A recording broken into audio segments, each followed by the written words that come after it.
When my greedy daughter-in-law arrogantly told me I wasn't welcome at their Mother's Day celebration, I decided to get revenge in the biggest way. I canceled their mortgage check.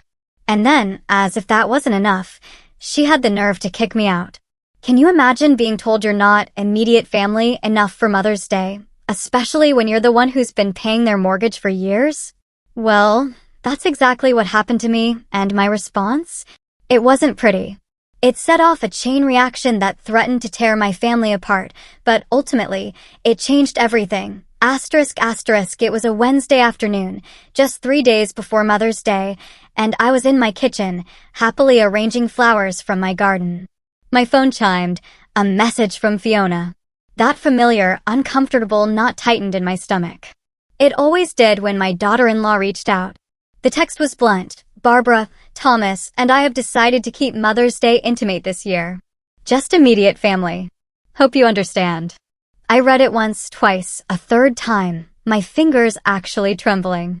Immediate family. The words weren't just lines on a screen. They felt like shards of glass cutting right through me. After 5 years of marriage to my son, Fiona still didn't consider me part of their immediate family. I set the phone down, gripping the edge of the counter, trying to steady my breathing. For 3 long years, I'd been sending them a check for $600 every single month for their mortgage. Money that stretched my retirement savings thin, but money I'd gladly given. All to help them get on their feet, to give Thomas the stable foundation I'd always wanted for him. Then my phone rang again. It was Thomas. "Mom," he started, his voice strained, that telltale sign that Fiona was nearby. "Did you get Fiona's message?" "Yes," I managed to keep my voice surprisingly even. "I was just wondering what immediate family means if it doesn't include your mother." A long pause. I could hear him mumble to someone, no doubt Fiona, before he returned, his voice noticeably firmer. "Fiona's parents are coming over. We thought it would be nice to have just the 4 of us this year." The betrayal stung deeper than I expected. "I see," I replied, a coldness creeping into my tone. "So I'm not considered immediate family, but her parents are?" "Mom, don't make this difficult," Thomas sighed. "Fiona thinks. We think it would be better this way. You and Fiona have been tense lately." Tense, what a polite, sanitized way to describe it. Tense didn't cover the way Fiona rolled her eyes whenever I spoke, or how she'd accidentally leave me off family email chains, or her endless subtle comments about my clothes, my hair, my opinions. "Will you still need the mortgage check this month?" The question just slipped out before I could stop myself. "Of course," Thomas responded quickly, almost too quickly. "Why wouldn't we?" I closed my eyes, feeling something inside me crack. "Just checking. I'll mail it tomorrow." After we hung up, I sat at my kitchen table, staring at the check I'd already written. 3 years of checks. 3 years of inviting them to Sunday dinners they rarely attended. 3 years of birthday and Christmas gifts acknowledged with obligatory thank you texts. 3 years of watching Fiona slowly, painstakingly, erase me from my son's life. That evening, another text from Fiona. "Just so you know, we're having a proper Mother's Day celebration with my mom. I hope you're not too upset about our decision. It's just that Thomas and I feel more comfortable this way. You can sometimes be a bit overwhelming." Overwhelming. The word echoed in my mind, hot tears stinging my eyes. Was it overwhelming to love your child? To desperately want to be a part of their life? I picked up the mortgage check again, tracing the crisp edge with my finger. Then, with a sudden, startling clarity I hadn't felt in years, I tore it in half. Then quarters. Then eighths. I dropped the pieces into my shredder and watched them disappear. My hands shook, not from sadness, but from a fierce, undeniable resolve. If I wasn't family enough to be included on Mother's Day, then perhaps I wasn't family enough to pay their mortgage. The next morning, I called the bank and canceled the automatic payment I had scheduled. The customer service representative politely asked if there was a problem. "No," I said, my voice steadier than it had been in months. "I've just realized it's time for some changes." When I hung up, I felt a strange, intoxicating mixture of guilt and liberation. For the first time in years, I had chosen myself. The crushing weight of constantly trying to earn Fiona's approval, of pretending her subtle cruelties didn't hurt, suddenly lifted from my shoulders. I knew there would be consequences.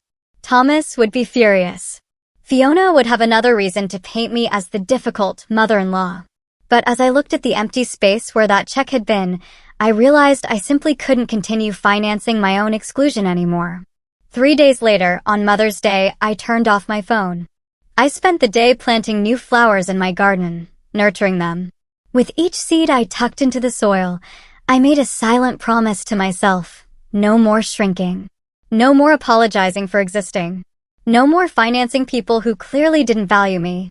Little did I know that by sundown, this peaceful act of self-respect would unleash a storm that would change our family forever. The first call came at 7:42 a.m. on Monday.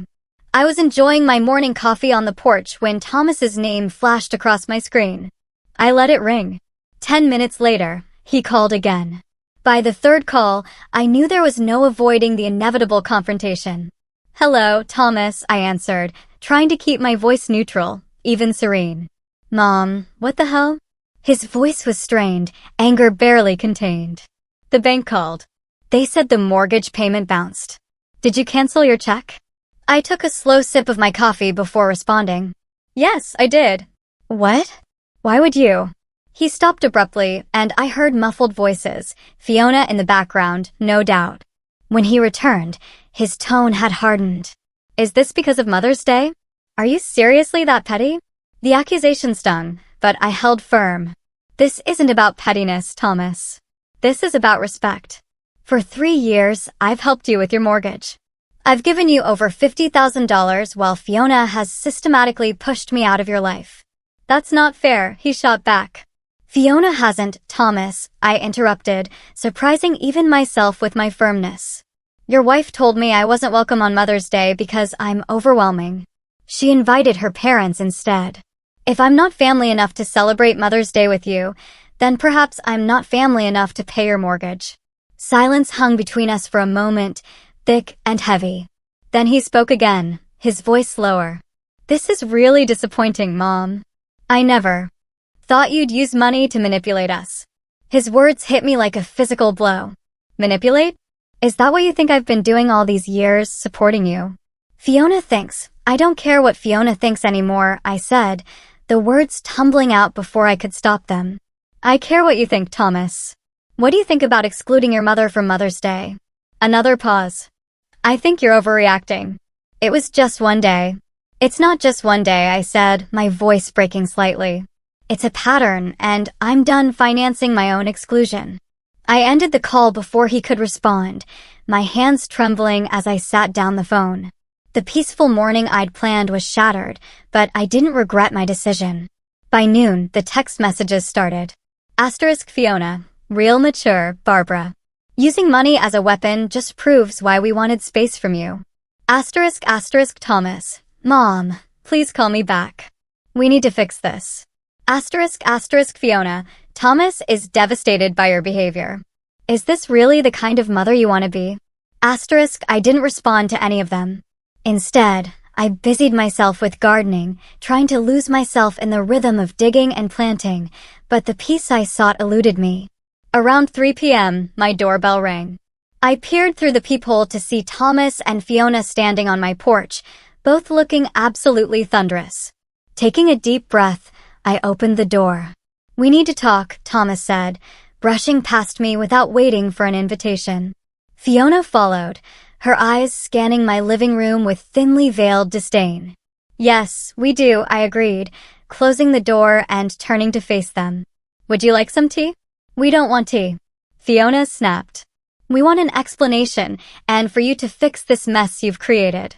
I looked at my son, searching his face for any sign of the boy I'd raised, the one who once brought me dandelions and called them flowers, who held my hand at his father's funeral and promised we'd always take care of each other.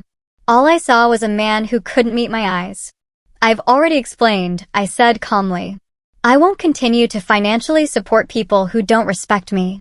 This isn't about respect." Fiona's voice rose. "This is about you trying to control us. You've always wanted to control Thomas, and you can't stand that he has me now." "That's not true," I said, keeping my voice level despite the anger bubbling inside me. "I've never tried to control either of you. I've only wanted to be treated with basic courtesy and inclusion.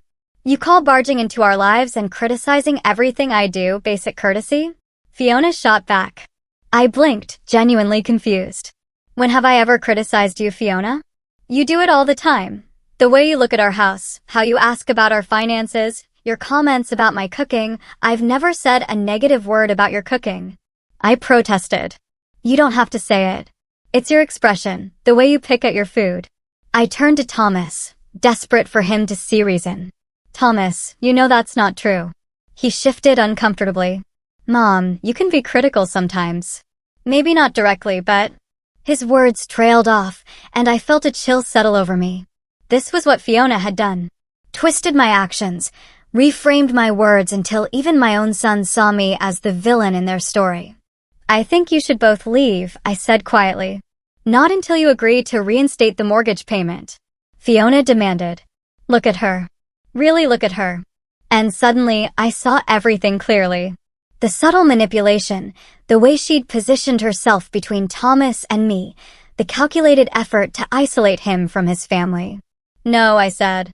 The word carried the weight of years of silent acquiescence. The answer is no. You'll regret this. Fiona hissed, grabbing her purse. Come on, Thomas. She's made her choice. Thomas hesitated, looking torn. Mom, please. We can work this out. Yes, we can, I agreed. But not like this. Not with threats and accusations. Fine, he said finally, his shoulders slumping in defeat. Have it your way. As they left, slamming the door behind them, I didn't cry. Instead, I felt a strange, calm certainty settling over me. The worst had happened. My son had chosen his wife over me, and I had survived. What I didn't know then was that the real battle was just beginning. That evening, my phone buzzed with a notification. My sister had tagged me in a Facebook post. With trembling fingers, I opened it to find a lengthy message from Fiona, detailing how I had abandoned my son in his time of need, how I was using money to control him, and how I had always been jealous of their relationship. The family war had officially gone public. By the end of the week, I had 37 missed calls, 62 text messages, and countless social media notifications. Fiona's post had spread through our extended family like wildfire, with people taking sides without even hearing my version of events.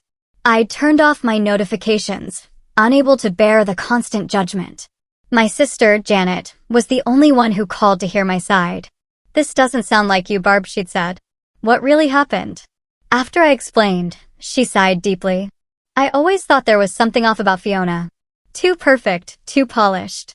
I just don't understand how Thomas can't see it, I said, my voice breaking. He's always been such a good judge of character. Love blinds people, Janet replied. And manipulators like Fiona are experts at isolation. It's textbook. Her words stayed with me as I tried to go about my days. Textbook manipulation. Was that what I'd been experiencing all these years? On Saturday morning, I found myself pulling boxes from the attic. Photo albums, holiday cards, old emails I'd printed. I spread them across the living room floor, creating a timeline of my relationship with Thomas and Fiona. The change was subtle but unmistakable.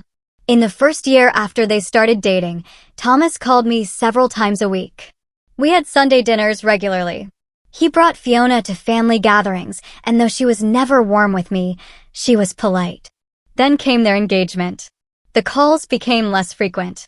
Sunday dinners dwindled to once a month, then special occasions only. Thomas began to cancel plans last minute. I found a Christmas card from 3 years ago, the first Christmas after they were married. Mom, we're so blessed to have your support. Love you always, Thomas and Fiona. The same year, they asked for help with the mortgage, claiming they were struggling to make ends meet. I pulled out my financial records next. The mortgage payments, $600 each month. But there were other expenses too. Helping with their car insurance, paying for home repairs, covering the property taxes last year when they claimed they were short. All while Fiona posted pictures of their new furniture, their weekend trips, the designer clothes. She just couldn't resist. I'd seen the posts and felt uneasy, but I dismissed my concerns. They were young, enjoying life. I wanted Thomas to have the things I couldn't give him growing up as a single mother. But now, looking at it all laid out chronologically, a pattern emerged that I couldn't ignore. My phone rang, interrupting my thoughts. An unknown number. Against my better judgment, I answered. "Barbara, it's Claire. Fiona's sister." I stiffened. Claire and I had met only a handful of times at family gatherings. She'd always seemed uncomfortable around Fiona, staying on the periphery of conversations. "Claire," I said cautiously, "how did you get my number?" "From Thomas's old contact list." "Look, I don't have much time, but I saw Fiona's Facebook post and I couldn't stay silent." Something in her voice, a tremor of fear perhaps, made me pay attention. "What do you mean?" "Fiona's done this before," Claire said, her words coming in a rush. "With our stepfather. She manipulated our mother into thinking he was controlling and negative, always criticizing. Mom eventually asked him to move out. It tore our family apart." I sank onto the couch, my heart pounding. "Why are you telling me this?" "Because I've seen how she isolates people, twists their words, creates false narratives, and then she uses them. Financially, emotionally, however she can, until they're not useful anymore." My mind raced back to all the subtle comments, the way Fiona would rephrase my words when telling Thomas, making innocent questions sound like criticism. "There's more," Claire continued, her voice dropping to almost a whisper. "Check Thomas's email if you can. 3 months ago, Fiona was planning a surprise anniversary party for you both. Thomas asked me to help, but then suddenly it was canceled, and Fiona told everyone you had declined the invitation, saying you were too busy." My throat tightened. "I never received an invitation." "I know," Claire said, "because there never was one. Fiona made it up. Told Thomas she'd called you, that you weren't interested in celebrating with them." Tears burned my eyes as pieces started falling into place. Forgotten invitations. Misunderstood conversations. Times when Thomas seemed hurt by something I supposedly said or did. Why would she do this? I asked, though I already suspected the answer. "Control," Claire said simply. "And your money." She continued, "Thomas mentioned once that you helped them with the mortgage. Is that true?" "Yes," I admitted, "for 3 years now." "That explains a lot. Fiona's always looking for financial support. She did the same with our stepfather. Asked for money constantly, then turned around and told our mother he was trying to control her through his handouts. We talked for another 20 minutes, Claire filling in gaps in the narrative I'd been trying to piece together. When we finally hung up, I sat among the scattered evidence of years of manipulation, my mind reeling. I hadn't canceled that check out of pettiness or revenge. Some part of me had sensed what was happening all along. It had finally reached its breaking point.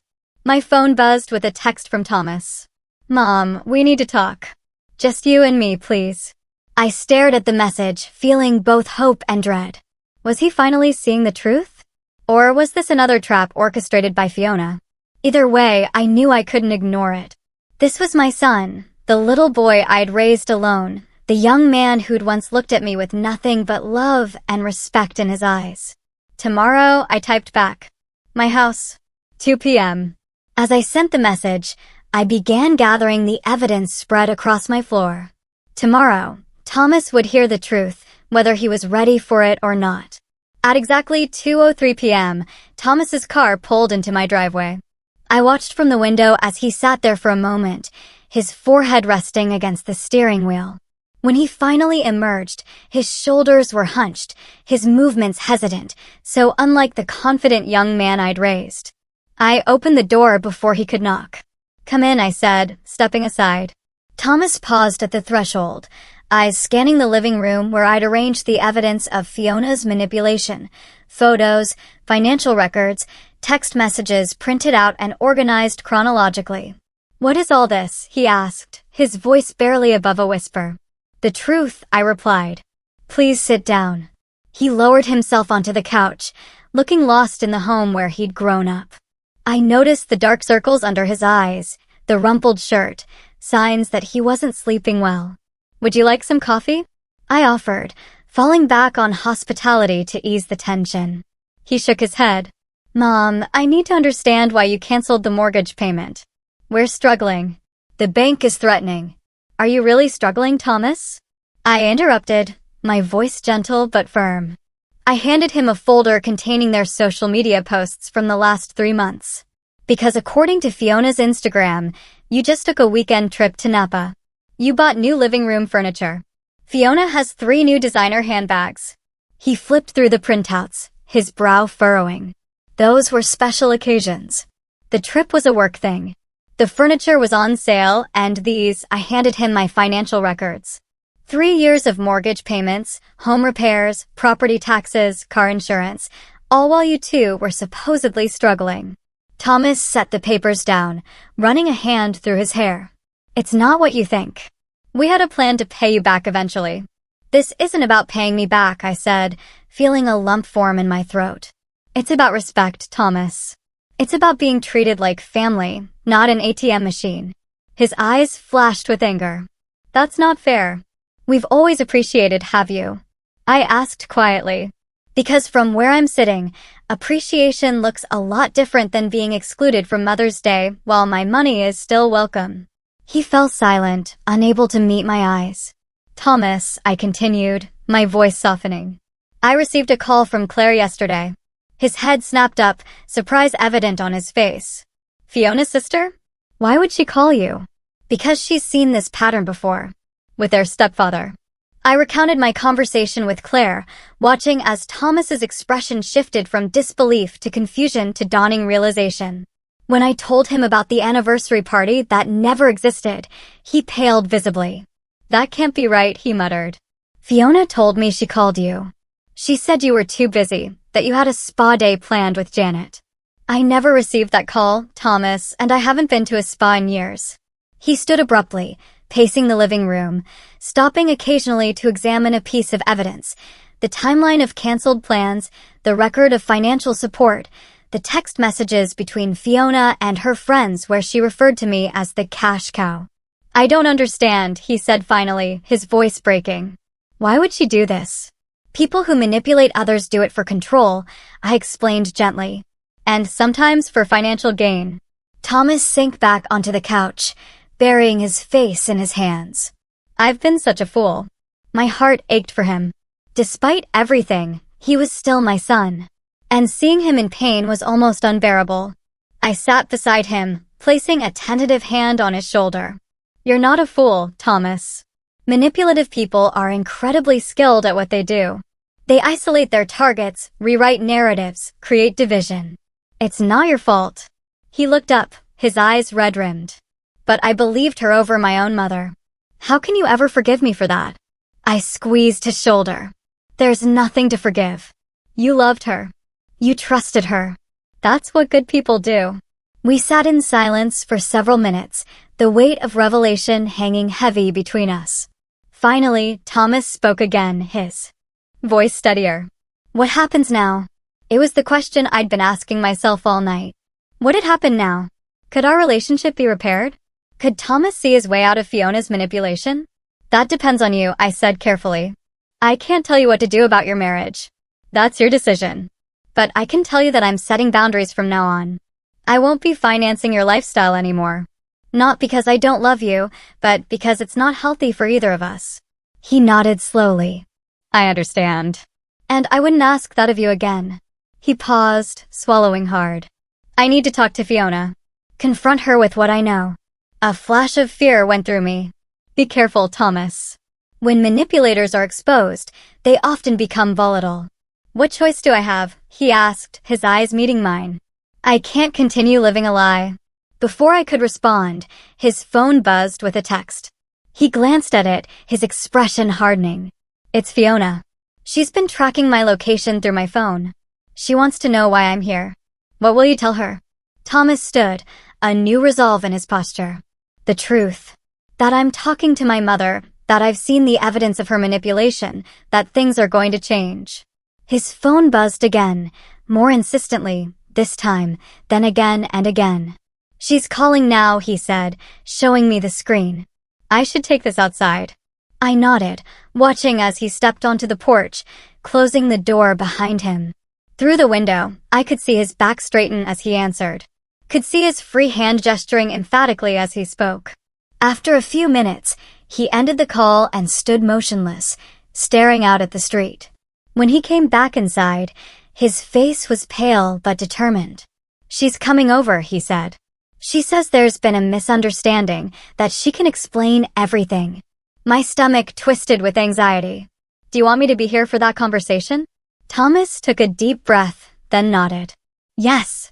It's time we all face the truth together." As we waited for Fiona to arrive, I prepared myself for the confrontation ahead. I wasn't naive enough to think this would end neatly or painlessly, but for the first time in years, I felt like my son and I were standing on the same side. The sound of squealing tires announced Fiona's arrival before we even saw her car.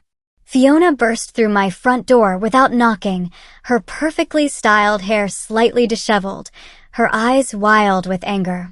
She froze when she saw the evidence spread across my living room, the financial records, the timeline of her manipulations, the screenshots of her social media posts. "What is this?" she demanded, her voice shrill, her gaze darting between Thomas and me. "What have you been telling him?" Thomas stood, his posture rigid. "The truth, Fiona. Or at least what I've been able to piece together." "The truth?" She laughed, but there was no humor in it. "You mean her warped version of events?" "Thomas, you know how your mother twists things." I remained seated, watching as she employed the tactics Claire had described: deflection, projection, gaslighting. "I talked to your sister," Thomas said quietly. Fiona's expression flickered. Surprise, then fury. "Claire?" That backstabbing little, she stopped herself, composing her features into a mask of hurt. "Claire has always been jealous of me. Whatever she said is a lie." "Is this a lie?" Thomas asked, holding up a printout of text messages between Fiona and her friend, messages where she referred to me as the cash cow and boasted about how she'd trained Thomas to choose her over his mother. Fiona's face paled. "Where did you get those?" "Claire sent them to your mother. Apparently, you two share an iCloud account." "She's seen everything, Fiona." For a moment, Fiona seemed at a loss for words. Then her expression hardened. "So what?" "So I vented to my friends." "Everyone does that." Asterisk vented, asterisk, Thomas repeated incredulously. "You literally wrote, and I quote, 'Barbara will keep paying the mortgage as long as we pretend to care about her. Once the house is paid off, we can cut her off completely.'" Fiona's eyes narrowed dangerously. "You had no right to go through my private messages. And you had no right to manipulate my relationship with my mother." Thomas shot back, his voice rising. "You had no right to lie about calls and invitations, to twist her words, to use her financially while systematically pushing her out of our lives." Fiona's demeanor suddenly shifted. Tears welled in her eyes, and her shoulders slumped. "I was just trying to protect our marriage," she whispered. "Your mother has always hated me, always tried to come between us." I finally spoke up, my voice calm. "That's not true, Fiona. I welcomed you into our family. I supported you both financially and emotionally. All I ever wanted was to be included in your lives." She rounded on me, the vulnerable act vanishing as quickly as it had appeared. "You think your money gives you the right to control us? To dictate how we live?" "My mother never tried to control us," Thomas interjected. "She was helping us at our request. She canceled the mortgage payment." Fiona snapped. "If that's not control, what is?" "It's a boundary," I said simply. "One I should have set a long time ago." Fiona's face contorted with rage. "You've turned him against me," she hissed. "You and Claire and your lies."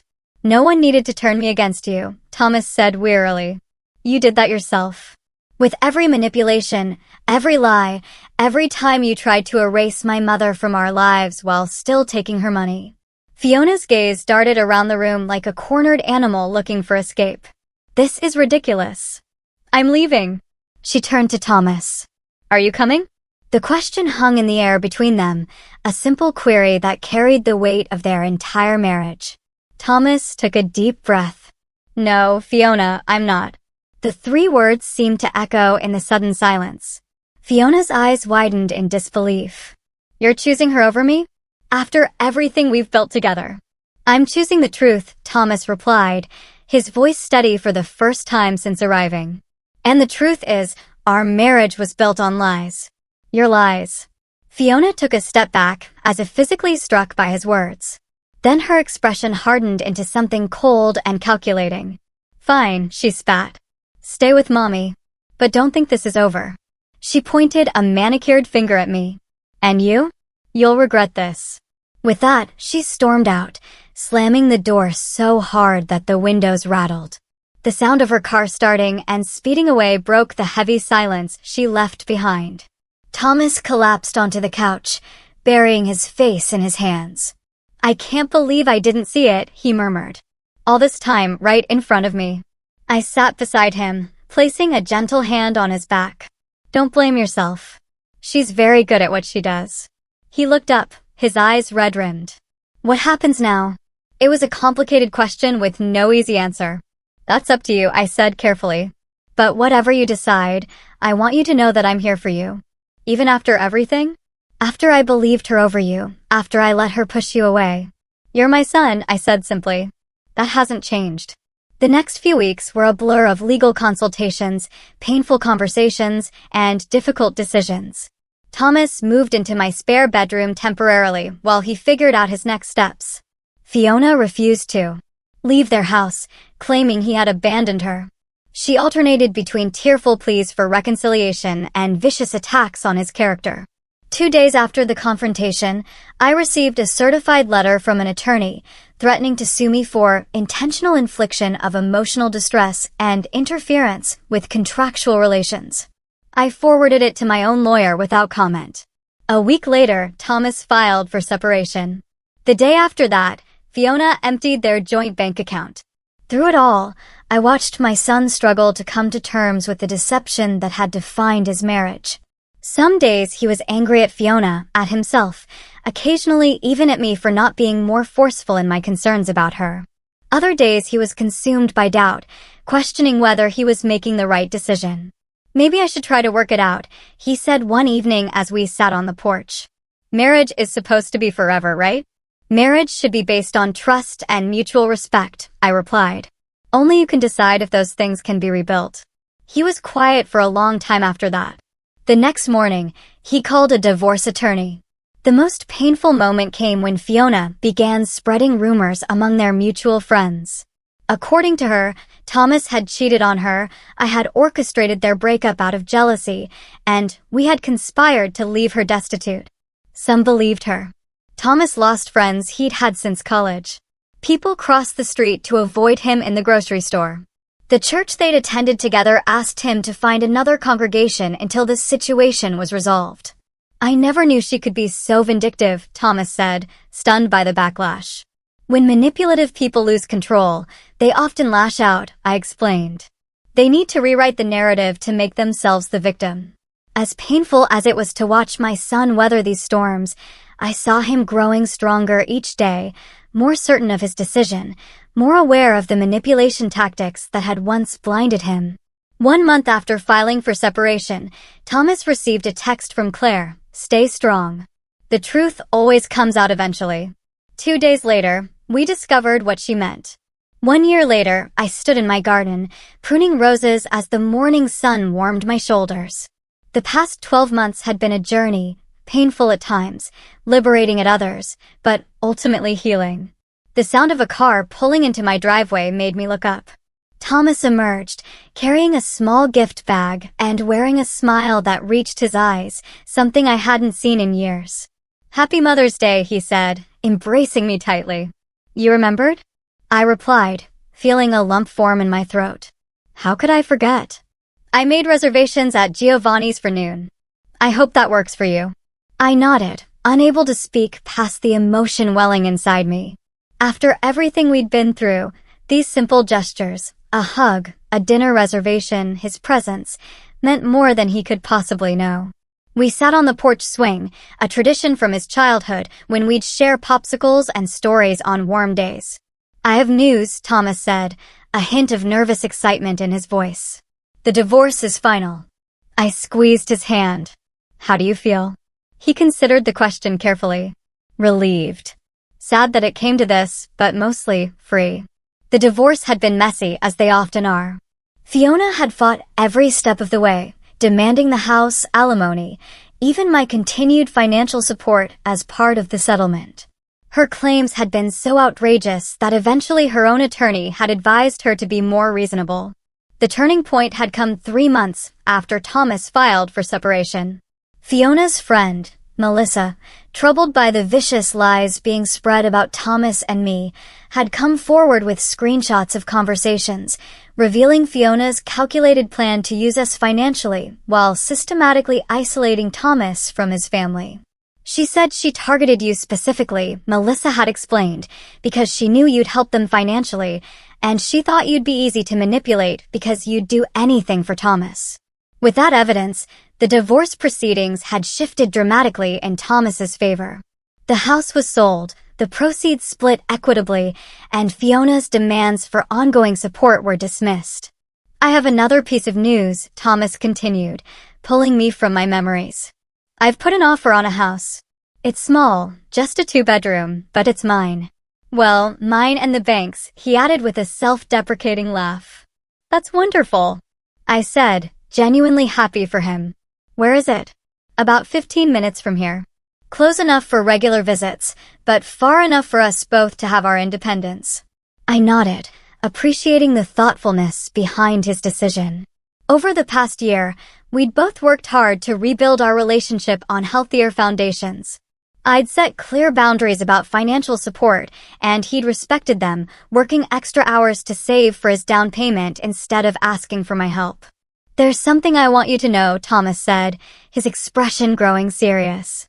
I'm seeing a therapist. Have been for a few months now. That's good, I replied softly. I'm proud of you for taking that step. He nodded. It's helping me understand how I got caught in Fiona's manipulation, why I was vulnerable to it. And, he hesitated, how my relationship with you played into it. I tensed slightly, unsure where this was heading. Not in the way you might think, he clarified quickly. It's just, I always felt like I needed to be perfect for you, to make up for Dad leaving, to justify all your sacrifices. Fiona sensed that insecurity and exploited it. I took a deep breath, feeling my own guilt surface. I never wanted you to feel that pressure. I know, he said gently. But I did. And when Fiona came along and told me I was perfect just as I was, that I deserved everything without having to earn it, it was intoxicating. His honesty both hurt and healed. I'm sorry if I ever made you feel like you weren't enough, I whispered. You didn't, he assured me. But I'm learning that sometimes our perceptions are shaped by things beyond our control. Like a child of divorce, assuming they need to be perfect to keep their remaining parent from leaving too. We sat in contemplative silence for a moment, the swing creaking softly beneath us. Anyway, Thomas continued, his tone lightening. The therapist thinks we're both making good progress, especially since we're talking more openly now. We are, I agreed. The past year had taught us both to communicate more honestly, to express needs and concerns directly instead of assuming or suppressing them. Thomas reached into the gift bag he brought and pulled out a small, flat package wrapped in silver paper. For you, he said. Open it now. I carefully unwrapped it to find a framed photograph, Thomas and me at his college graduation, both beaming with pride and joy. It was the last photo taken of us before he met Fiona. The last uncomplicated moment of our relationship. I found it when I was packing, he explained. Thought you might like to have it. Tears welled in my eyes as I traced the frame with my fingertips. It's perfect, I managed. Later, as we drove to the restaurant, I reflected on how far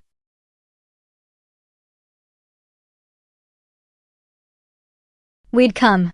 The painful exclusion from last year's Mother's Day had set in motion a chain of events that, while devastating at the time, had ultimately led to healing and truth. I'd heard through mutual friends that Fiona had moved to another state and was already engaged to a wealthy businessman twice her age. I felt no satisfaction in this news, only a quiet hope that her new fiancé might see through her manipulations before suffering the same fate as Thomas. At the restaurant, Thomas raised his glass in a toast. To new beginnings, he said, and to the strongest woman I know. I smiled, clinking my glass against his.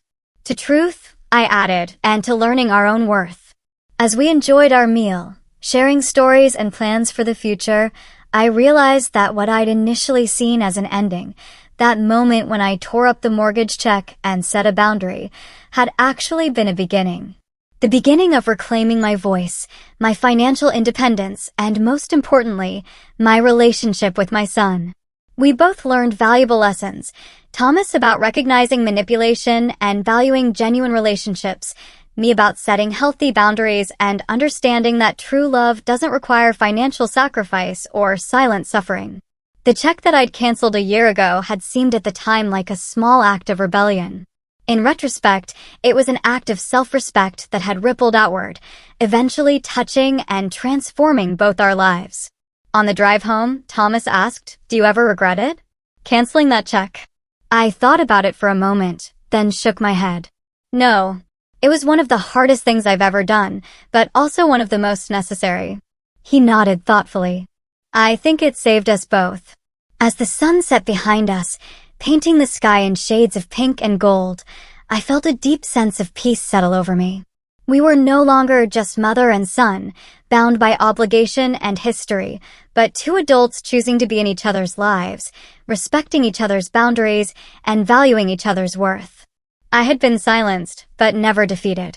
And in finding my voice again, I had helped my son find his as well. What do you think of my story? Have you ever faced a situation where you had to choose between your family and your own self-respect? I'd really love to hear your thoughts in the comments below. ***.